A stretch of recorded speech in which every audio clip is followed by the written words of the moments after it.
Dear friends, dear students, welcome to this week's World History class. Today we'll be talking about the beginning of the Cold War and the development of the Cold War.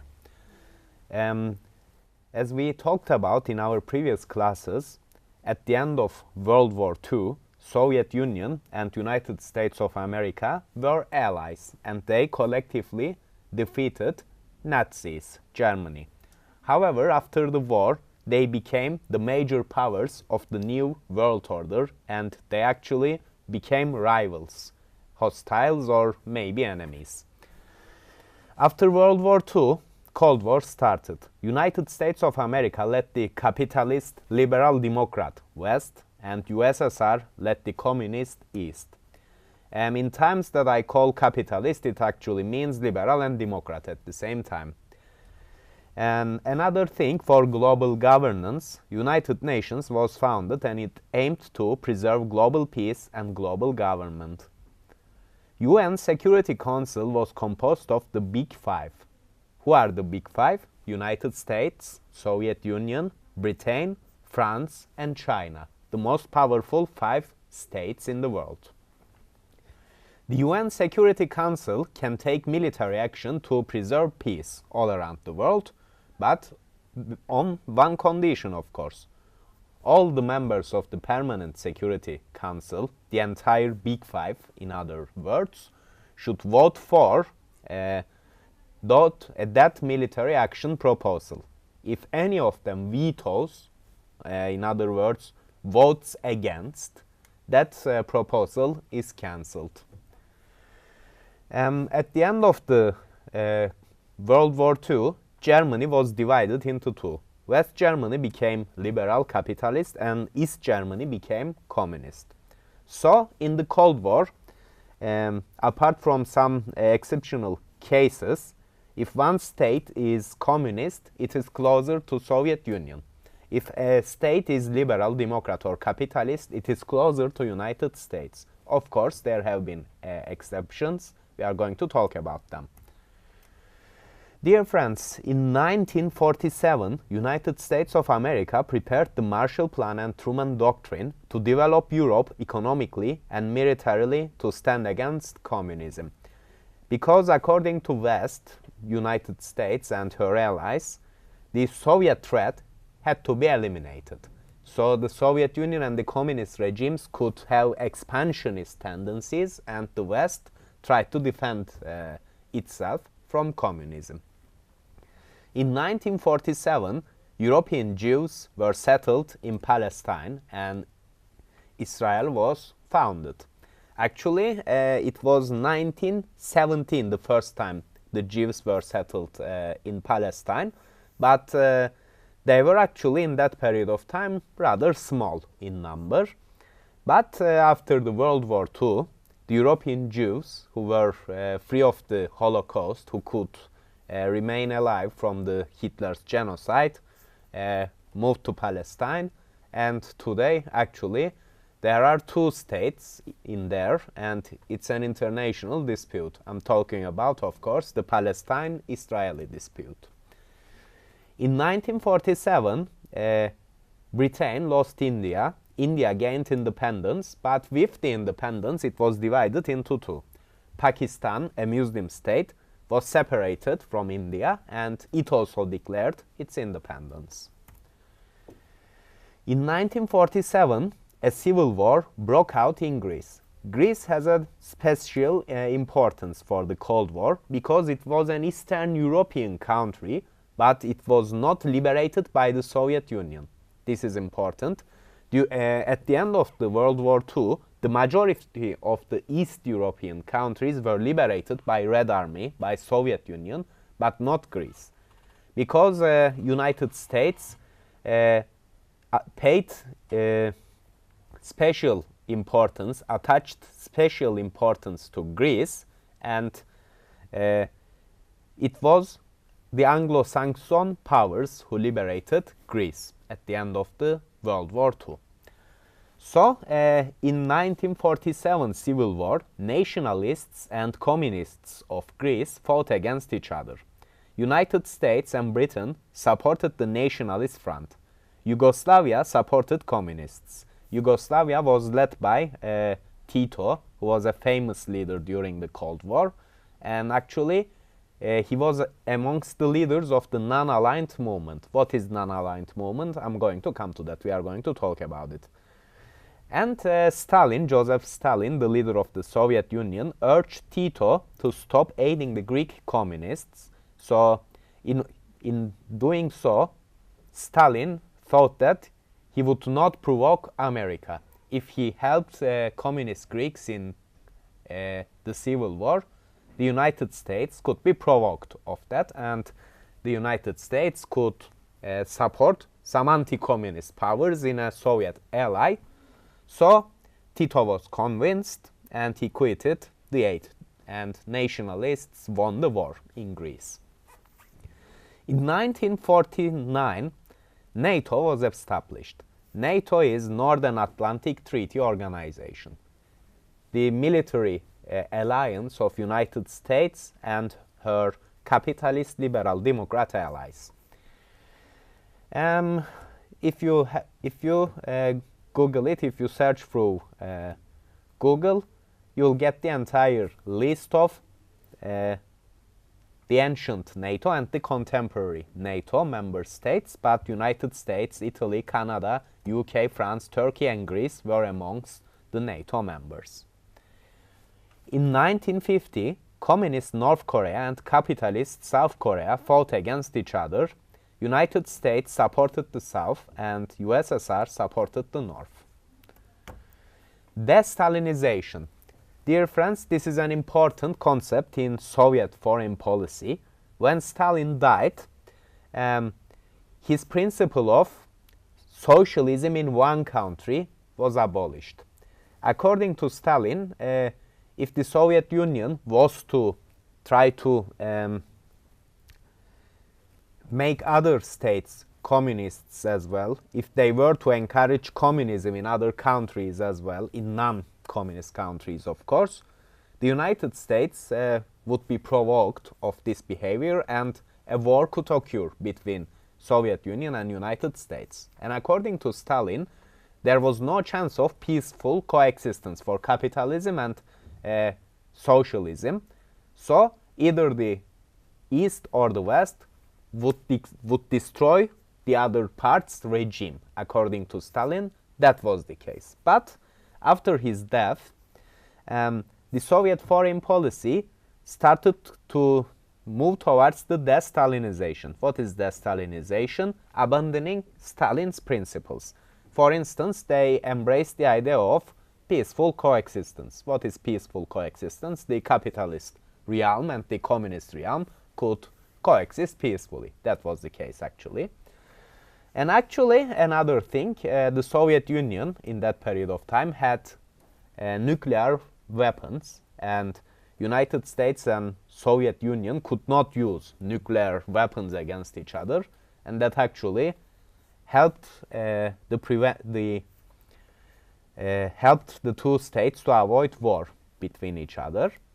And after that, with the de-Stalinization, this is also important, the USSR started supporting anti-American leaders in other countries. An important crisis in world history is the Suez Crisis. In 1957, Egyptian leader Colonel Abdel Nasser asked the British and French ships to pay Egypt taxes in order to use the Suez Channel. United Kingdom and France joined forces with Israel and attacked on Egypt. And Soviet Union threatened USA, France and UK with nuclear war. This forced UK, France and Israel to recall their armies. So Soviet Union managed to liberate Egypt. Another important thing, the Cuban Revolution. Its leader, Fidel Castro, recently passed away, as you are familiar with. In 1959, dear friends, Cuban guerrillas, led by Che Guevara and Fidel Castro, ousted the pro-American dictatorship in their country, and they established a communist regime.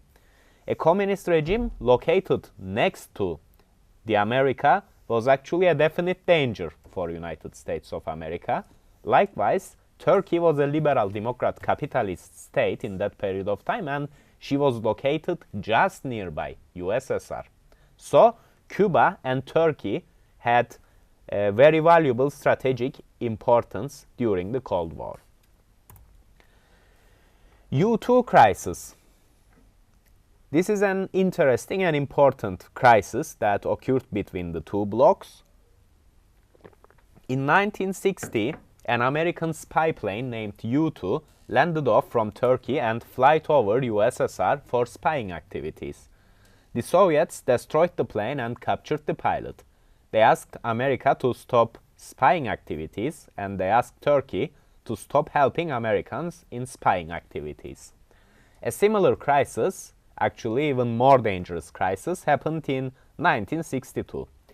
In 1962, CIA detected that there were nuclear missiles deployed in Cuba, whose missiles, of course, Soviet missiles. USA and USSR sent battleships to the Cuban Bay. The issue was debated in United Nations. Finally, USSR removed its missiles from Cuba and America removed its missiles from Turkey.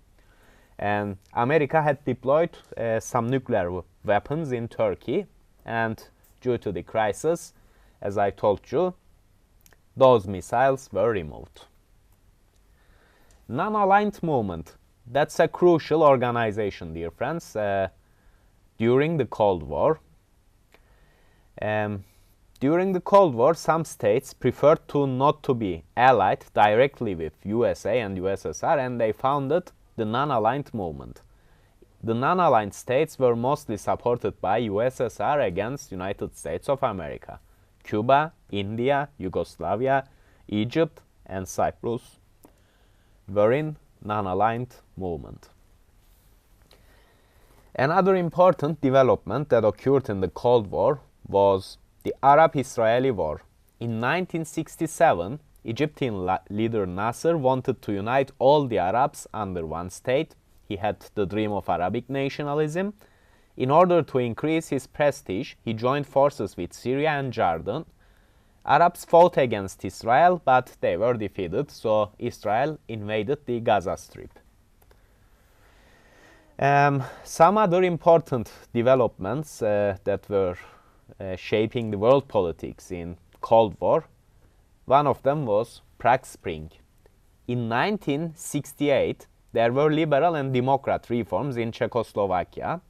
Soviets warned the Czechoslovak government to stop the reforms, however, their warnings did not work. Finally, USSR and Warsaw Pact states invaded Czechoslovakia and they dissolved the government by terminating the liberal democracy, the movement for liberal democracy in Czechoslovakia. Vietnam War, that's another war which started in the same years approximately. The communist North Vietnam and the pro-American capitalist South Vietnam fought against each other. USSR and China supported the North. America invaded Vietnam and supported the South. So you see, in the last Korean War, America was with the capitalist front and she is still with the capitalist front in the Vietnam War. And Soviet Union was in Korea with communists and she is with communists in Vietnam as well. Actually, America and South Vietnam, they were defeated and Vietnam fell under communist rule. Well, it will sound like a joke, and it's a joke, but the Rambo, the famous American movie Rambo, is actually talking about the Vietnam War. The Watergate scandal. It was amongst the most important scandals that occurred during the American political history. The US President Richard Nixon was the candidate of the Republican Party. He asked 5 men to put spying devices to Democrat Party's headquarters. The police captured the 5 men, and the guys confessed that they were encouraged by the president to deploy the spying devices in Democrats' headquarters.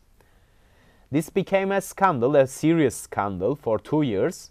The President Nixon, constantly violated his constitutional authorities in order to hide the crime, of course. In 1974, he resigned and became the only US president who resigned. Yom Kippur War. This is the second conventional war between Arabs and Israel. In 1973, Egyptian leader Enver Sadat, there is a new leader, Abdel Nasser had left his office and Enver Sadat succeeded him. And the Syrian leader Hafez Assad. And Hafez Assad was the father of current Syrian leader Bashar Assad. They joined forces, Syria and Egypt. They joined forces and they made an alliance against Israel. They bought military equipment, tanks and aircrafts from USSR. They organized war games near the Israeli borders and they tried to force Israel to attack to Arabic forces. Well, they were, as I told you, at the borders of Israel, and Israel was anxious about their movements towards the Israeli borders, and when they were asked, Sadat and Assad were saying, well, we are just having military preparations, and in doing so they managed to force Israel to attack them. And when Israel attacked the Arabic forces, the war started.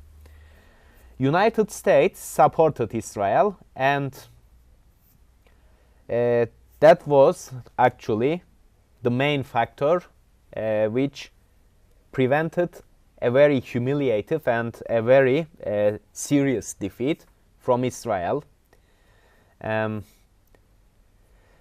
United States and United Nations needed to intervene to stop the war, but the US support to the Israel led